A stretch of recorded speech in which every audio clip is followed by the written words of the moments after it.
આવો કેટલી પતંગ ગઈ? જો બસ આપણી 50 પૂરી. આપણી 50 પૂરી હો. મારે તો 30 થઈ. કેમ ભાઈ 30? રેડી યાર 10 થી 5 વાગ્યા સુધી ચગાવો. કેમ ભાઈ 10 થી 5? કાંઈ નહીં યાર, આ તો ભૂલ.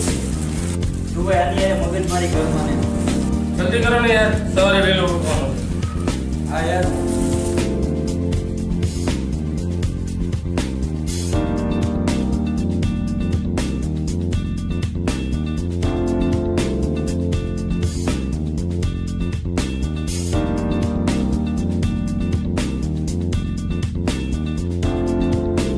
ચલો મેં તમને નાના જ પડી 10 વાગ્યા પછી જ પતંગ ચગાવવાની. અત્યારમાં શું ચગાવવા? હા લે આવી ગયો. વર્ષમાં એક જ વાર તહેવાર આવે, શું મગજમારી કરે? હું મગજમારી નથી કરતો, આ રૂલ્સ છે. 10 વાગ્યા પછી અને સાંજે 5 વાગ્યા પહેલા જ પતંગ ચગાવવા. એવો રૂલ શું? આ રૂલ્સ એટલા માટે છે કે સવારમાં 10 વાગ્યા પહેલા પક્ષીઓના માળામાંથી બહાર નીકળે અને સાંજે 5 વાગ્યા પછી એના માળામાં અંદર જાય, એને કોઈ હાનિ ના પહોંચે, એટલા માટે આ રૂલ્સ છે. રૂલ્સ વાળી તારે પતંગ ના ચગાવી તો કાંઈ નહીં, અમને શાંતિથી ચગાવો દે, કાણી ના કર. તમારે ચગાવી તો ચગાવો, મારે નથી ચગાવી, હું સાઈડમાં બેઠો છું. હા વાંધો નહીં જા.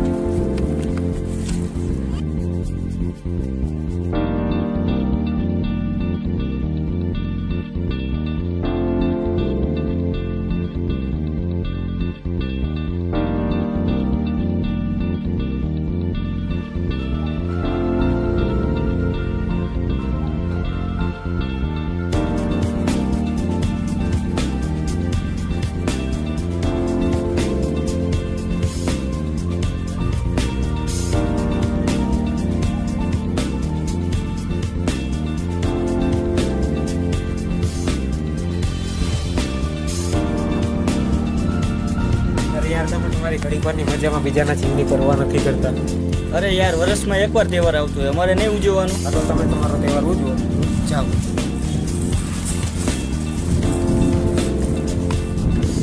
શું એલા ભાઈ?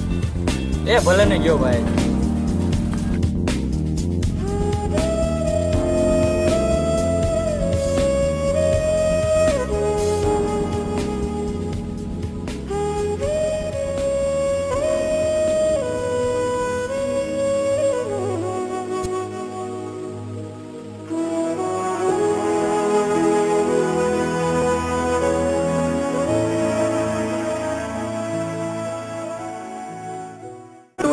एक परिंदा ऐसे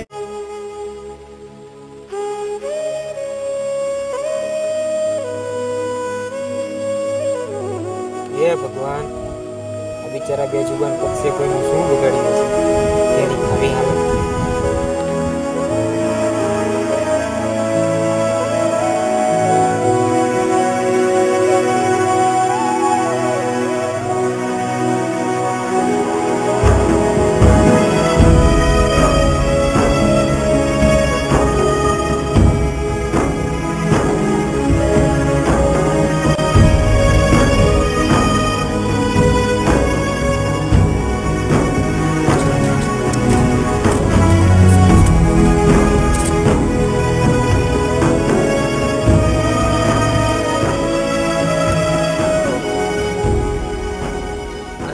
છો ભાઈ તમે?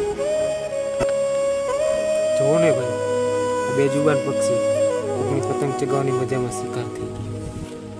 સાચી વાત છે ભાઈ, આપણે દર વર્ષે સંક્રાંત પર પતંગ ચગાવવાની મજામાં આવા બેજુબાન પક્ષીઓને ઈજા પહોંચાડીએ છીએ અને ક્યારેક તો આમ મોતને ઘાટ ઉતારી દઈએ છીએ.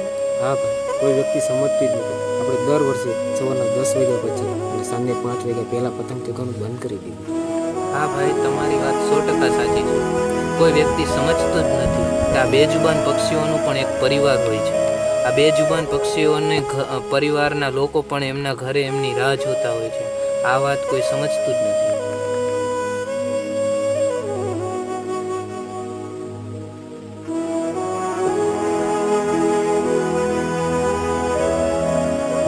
અને અંતિમ સમયે પણ આના પોતાના એની સાથે નથી. माँ, माँ, बहुत भूख लगी है हमें, खाना दो ना। हाँ माँ, बहुत भूख लगी है, खाना दो ना। बच्चों, मैं क्या करूं? आज मकर संक्रांति है, दाना लेने जाऊं तो कैसे जाऊं? माँ बहुत भूख लगी है, अब रहा नहीं जाता, खाना दो ना। मेरे बच्चों, मैं अभी दाना लेके आती हूँ।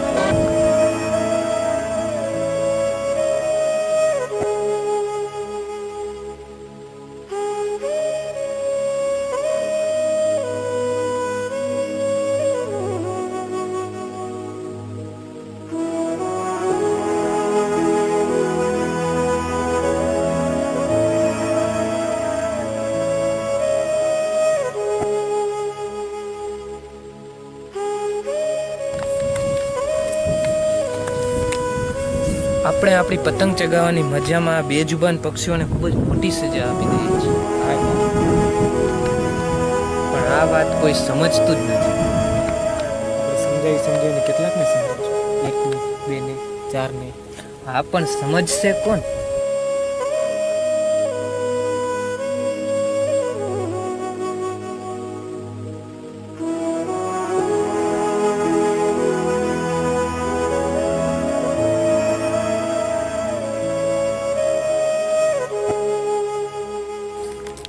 અરે યાર હાથમાં વાગી ગયું.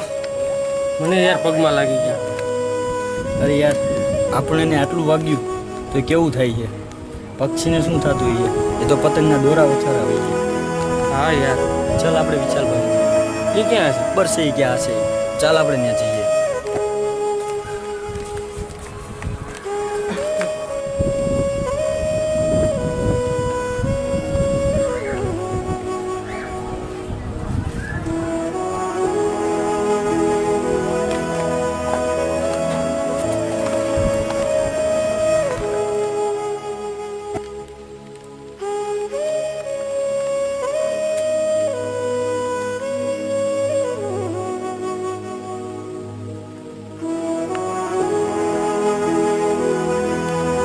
સાલ અમને અમારી ભૂલ સમજાઈ ગઈ. પણ હવે તો મોડું થઈ ગયું ને. એમ સોરી યાર. સોરી કહેવાથી એનો જીવ પાછો આવી જાય.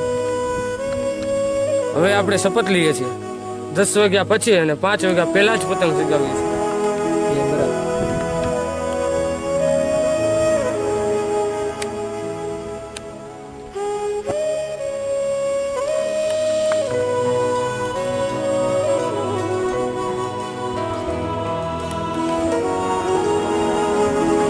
આજથી આપણે શપથ લઈએ છીએ. આજે આપણે શપથ લઈએ છીએ કે બેજુબાન પક્ષીનું ધ્યાન રાખીશું. બેજુબાન પક્ષીઓનું ધ્યાન રાખીશું.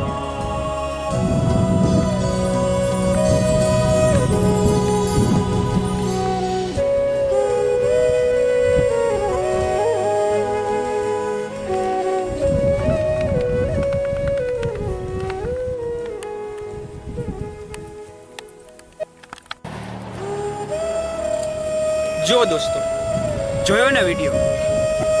આ વિડીયોને તમે લાઈક નહીં આપો ને દોસ્તો, ચાલશે. અમારી આ ચેનલને સબસ્ક્રાઇબ નહીં કરો ને તો પણ ચાલશે. પણ અમારી ટીમની એક ખાસ વિનંતી છે કે પ્લીઝ આને શેર જરૂરથી કરો.